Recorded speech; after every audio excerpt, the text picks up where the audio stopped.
अगं उद्या बाजारला जायचंय, दुधाचा पगार होतोय का नाही? अगं होईल की. होईल नाही, फोन लाव आणि विचार त्याला. नाही तर मला लावून दे, मी विचारते. नाही नाही, मी विचार. दूध नेताना लय गोड गोड बोलला म्हणाव, आणि आता काय दूर निघतोय पैसे द्यायला.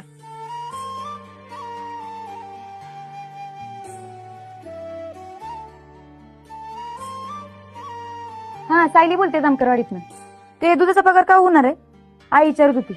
नाही कसं आहे, देऊन टाका परत, आणि आई काय बोलली म्हणजे होईल अवघड. हो, माझं ऐकून तरी घ्या. कुठल्या दुधाचा पगार?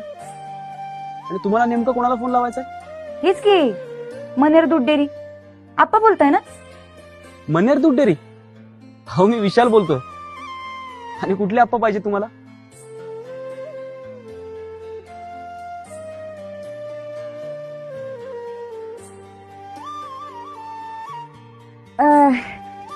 ते चुकून लागलेला फोन, ते डेअरीवाल्याला लावायचं.